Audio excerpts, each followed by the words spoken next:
Salam sehat, salam pencerahan hukum. Sebelumnya saya mengucapkan terima kasih kepada sahabat-sahabatku ya semuanya, rekan-rekan semuanya yang telah berpartisipasi dalam bentuk komentar berupa pertanyaan-pertanyaan untuk dibahas dalam sesi pembahasan saya kali ini. Nah, pada sesi ini saya akan menjelaskan dan sekaligus menjawab pertanyaan dari saudara Daniel Ujang. Beliau menulis pertanyaan di kolom komentar.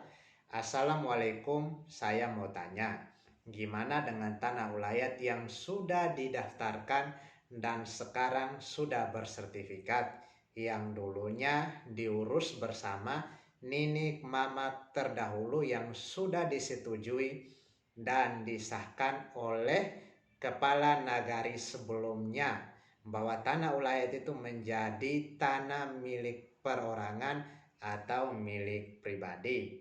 Pertanyaannya, apakah bisa dikatakan tanah itu masih tanah ulayat nagari sama kepala nagari yang sekarang, sedangkan sertifikat tanah itu sudah terbit lebih dari 10 tahun.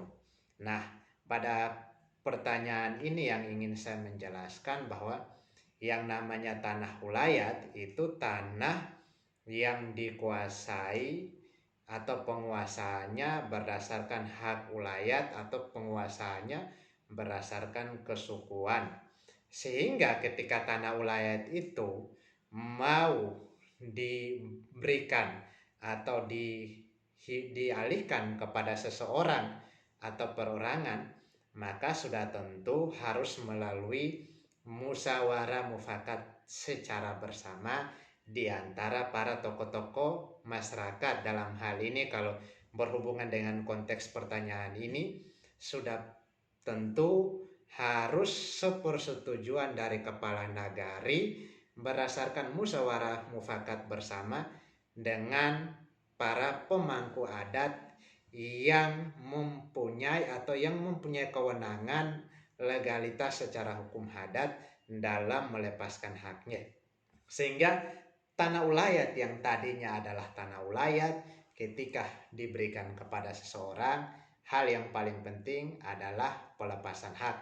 Sudah tentu ketika menjadi tanah seseorang atau diubah statusnya menjadi tanah perorangan akan mendapat persetujuan dari kepala nagari bersama dengan tokoh masyarakat yang mempunyai kewenangan untuk melepaskan hak.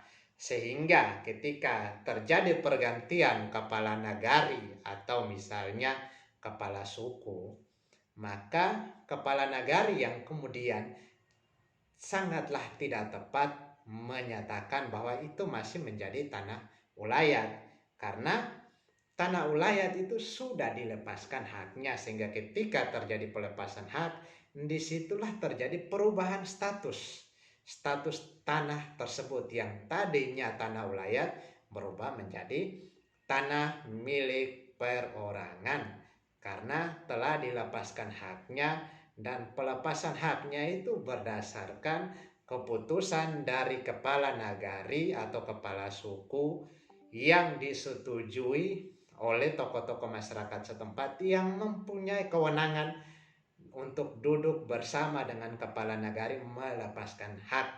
Sehingga ketika terjadi pergantian kepala nagari yang sekarang, kepala nagari sangatlah tidak tepat untuk menyatakan bahwa itu masih tanah ulayat, karena sudah bukan tanah ulayat lagi, tetapi peralihan status haknya sudah berubah. Sehingga ketika individu tersebut mau mengurus sertifikat hak milik atas tanah tersebut, yang namanya pasti akan dicari tahu adalah namanya silsilah perolehan tanah tersebut. Ketika silsilah perolehan tanah tersebut berdasarkan pemberian atau hibah dari tanah ulayat, maka sudah tentu harus sepersetujuan juga dari kepala nagari yang mempunyai kewenangan beserta dengan tokoh-tokoh masyarakat yang mempunyai kewenangan secara adat untuk melepaskan hak tersebut kepada individu.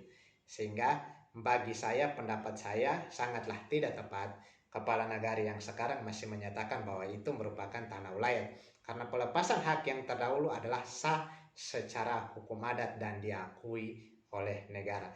Demikian penjelasan singkat saya kali ini, semoga bermanfaat. Saya mengucapkan terima kasih, salam sehat, salam pencerahan hukum.